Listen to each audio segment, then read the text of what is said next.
Hey, what's going on, everybody? My name is Mundane Matt, and I just got home from watching Logan. This is probably a movie that I would argue is one of my most anticipated of the year. This comes after the fact that I felt that the Wolverine from 2013 was one of my top films of that year, along with Man of Steel. So go fucking figure on that one. I guess I catch a lot of shit for it, but that's perfectly fine by me. The thing is, this is a movie I've been wanting to see ever since I saw the first trailer. Logan is a culmination of 17 years of watching Hugh Jackman play this very iconic role. It's a very bittersweet movie to watch because I wanted to see how they were going to tackle kind of a darker, grittier take on the character, as well as a final approach to the character and how they were going to bring in Patrick Stewart and make it all work. And my God, I'm going to say this before I jump into it with spoilers. This is not just the best X-Men movie, right? This is literally like one of the best movies I've seen in a long time. From story to tone to even acting. I fucking teared up twice in the goddamn movie. But before I jump into it here, I want to show you guys this. So the other day, I got randomly hit up by IMAX, right? And they said I won some Logan swag.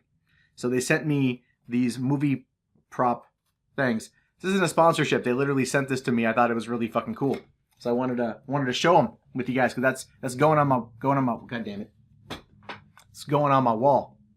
Anyway, so the movie. Let's talk about the movie. Okay, so I don't want to go through the whole plot because it's a very straightforward plot line, right? This takes place in 2029. Logan is a limo driver as a way to make money to basically buy the drugs needed to keep Professor X basically chemically castrated is kind of the term that even he uses in the film. Because at this point, Xavier's in his 90s, he's having seizures, there's problems with his brain, and he did something in Westchester a year earlier that essentially had killed a whole number of mutants.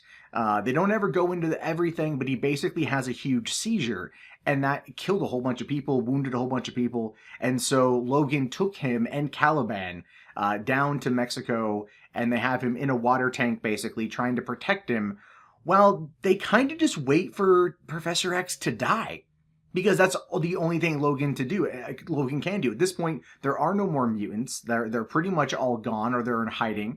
They're being hunted down by the government, and this is where Logan comes into contact with Gabriella, who is bringing little Laura. Now, little Laura is Wolverine's daughter and is genetic daughter, right? And she was bred in a lab, and it's all part of this alkali technologies ploy to kind of like build super soldiers and everything else. And when they realize that raising children with these multiple powers doesn't necessarily mean that the kids are going to want to fight for whatever soldier army they're building, they decide to take it a step further and basically create super soldiers that do as they're told, which comes into play later on in a really, really, really good way. So Wolverine at this point then has to take them, Laura and Professor X, and head north to North Dakota in order to get her to safety. Although that's what Gabriella said, right? And it just goes from there.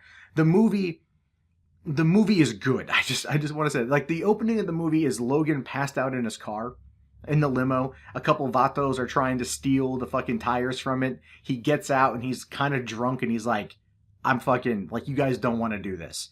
So they shoot him point blank with a shotgun in the chest. They think he's dead. He gets the fuck back up, tells him again, you just don't want to do this. They start trying to kick his ass. Rage kicks in and he fucking slaughters them all. It is just like this beautiful, wonderful, violent scene. It's how Wolverine should be in these kind of movies. It's how he should be when he is being portrayed on the screen. It's usually been like bloodless action, right? Like X-Men Origins Wolverine was pretty bloodless. The Wolverine, the non-unrated version, the PG-13 version, was relatively bloodless. Although there is a reference to that in this movie. There's a samurai sword that he got at the end of that movie. It makes a brief cameo appearance in one shot in this one, which is very confusing to me because I don't quite know where in the timeline this movie is. Now, this is not this is set aside from the events of previous films. The only other incident in the previous movies that they reference is the event in New York, and that would be New York at the Statue of Liberty in the first movie back in 2000. So, I mean, this, of course, if you're going off that timeline, this is almost 30 years later. It's 29 years later after that event. And you know, X-Men are known about, comics are written about them, toys are made. It's a very kind of weird take on it because they're popular. People know who they are, and they're not a secret.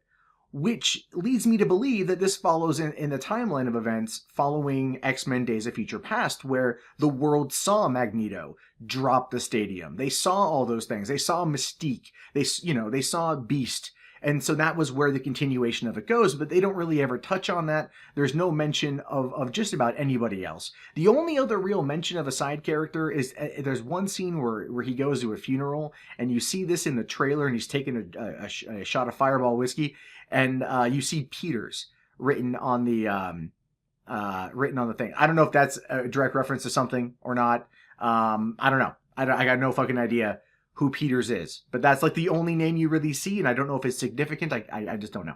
But anyway, the way that the actors portray the characters here, you know that they're giving their final performance. Like Patrick Stewart at the time wasn't ready to make this his final performance yet, but he gave it his all. They very much had a father-son dynamic, and when they brought in Laura, it was this like father or grandfather, father-daughter and scenario happening here, and it flowed so well. They worked so well together because Daphne Keane, who plays Laura, she's silent most of the movie, but she just conveys everything through emotion. And when she finally starts speaking, she's yelling at Logan in Spanish, right? And it's just this really great scene of like this breakdown of communication, but they're trying to find common ground.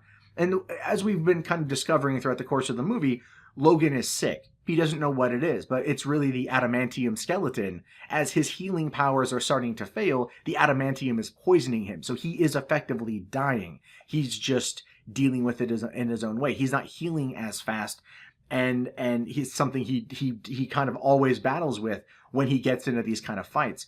Now, the thing is, like, they get through, like, there's a scene in the Red Band trailer where he stabs a dude through the fucking, like, through the head. That scene is wicked because they're in Oklahoma City at a casino hotel, and Xavier has a seizure. Everyone goes, like, they pause, right? They paralyzed, like we saw in the opening of X-Men 2, except it's uncontrollable and people are like not able to breathe and they're hurting. So then Wolverine comes in and he's like fighting his way through it, and he starts systematically slaughtering everyone as he's getting closer to Charles. And it's just this great scene because he's like in the head, through the cheek. It's brutal. So goddamn brutal. They didn't even fucking shy away from any of it. They didn't shy back at all when Laura goes crazy and starts slaughtering motherfuckers. Like, they didn't care. Kids are getting killed in this movie. Kids are getting beat up in this movie. Kids are getting shot in this movie. Kids are killing people in this movie. I mean, Jesus Christ. There's so much happening. And this movie is over 2 hours. It's fucking fantastic. It's over 2 hours, and it feels like a Western. And they modeled it after the movie Shane and a bit after Unforgiven. It's kind of like that one final ride. I would say maybe like even True Grit to an extent is also kind of played the homage here, and I really, really, really liked it. So the thing is, when I got to the pivotal scene, I want to preface this by saying I didn't know who was going to die. I was curious who it was. I figured Professor X was going to die. I figured maybe Wolverine was going to die. I didn't know for certain.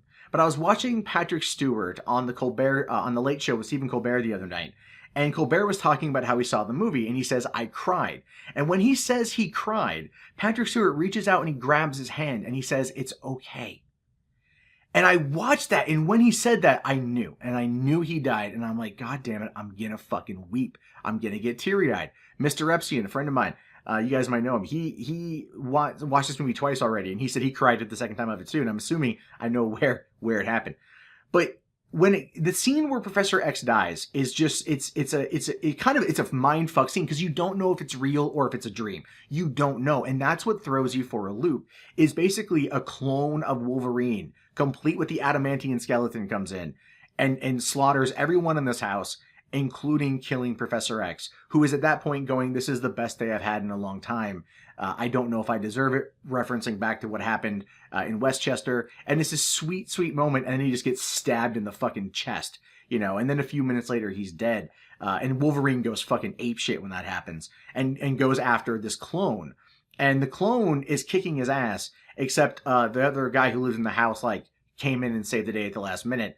But it's just this brutal, brutal scene that that kind of, because of what follows, the rage that follows from Professor X dying, it sadly kind of diminished the impact of his death. The audience didn't have time to necessarily get that impact. We didn't have time to process what we saw. And maybe that's because we were following, you know, Logan's path, and we didn't get a chance he didn't get the opportunity until a little bit later to process what happened. And that, I think, diminished the impact of the moment. It was still very sad, still very good, but just kind of diminished it, in my opinion. And then, of course, you know, they get to North Dakota. They find these kids that have been that escaped. They all made it there. You know, we were led to believe that this was all fake. That the Eden, where these kids are going to, was just something written in a comic book. But it turns out it's real, which makes you really question how much of the comic books were based in truth, right? Because that was kind of mentioned as well. It's the little hints of things that made their way into it that never necessarily were fully explained, nor did they have to be. But then here come the bad guys. Right, Wolverine is fucked up. He takes like the super serum, all of it, to give himself enough rage to be able to save his daughter and save these kids. And he goes full on berserk mode, and it is awesome. The final battle scene in that movie is great because you've got some of these kids that are using their abilities. Like one girl, she's like Iceman. She freezes a dude's arm, completely freezes it, and smashes it. And she's like 11.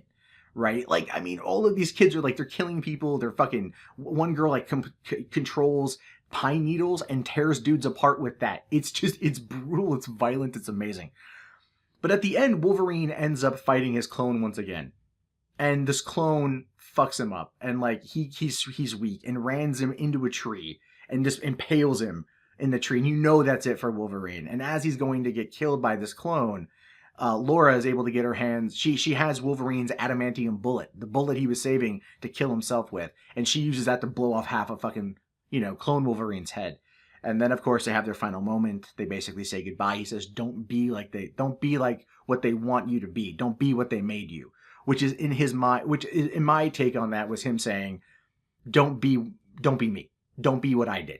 You know, and she's like, Daddy, and hugs him, and then he dies, and they bury him, and she goes off, and it's sad, man. It's sad. I'm 34. I turned 35 in just like 3 weeks, and I am super sad to see this end. But I get it. It's such a well-made movie. It's such a well-done movie, and this is what Fox needs to do going forward. Is Fox needs to start focusing on these character pieces rather than the ensemble. The ensemble in Days of Future Past worked. The ensemble in X-Men Apocalypse didn't. And I think that had a lot to do with Jennifer Lawrence and not wanting to be in the makeup, and then that kind of having some issues with the rest of the cast. But this movie and Deadpool are fucking amazing. And the Deadpool 2 teaser in front of it was fantastic. If you've seen it, you know what I'm talking about. The fact that he's walking along, he sees someone getting mugged, and he's just like, not on my watch, motherfucker. And then he runs over to a phone booth, and the Superman, like the John Williams Superman score starts playing. And the whole time it's him in the phone booth trying to change into the Deadpool costume. And you hear a guy get fucked up. It's just hysterical, especially because it says Nathan Summers is coming, but with a U, right? And you're like, okay, there's a Cable reference. They're really pushing Cable. And we already knew that was coming anyway. But this is a movie that not only is extremely violent, they don't hold anything back. They tell this hard-hitting, gritty, gut-wrenching tale of a man who in essence is trying to find a little bit of redemption towards the end, but he's also just trying to survive, and he's been through so much. At this point, Wolverine is over 100, like about 130 years old, right? And he's just trying to get through everything. And he watches his father figure die, the only father figure he's ever really had. And he's trying to protect this girl that he finds out is his genetic daughter.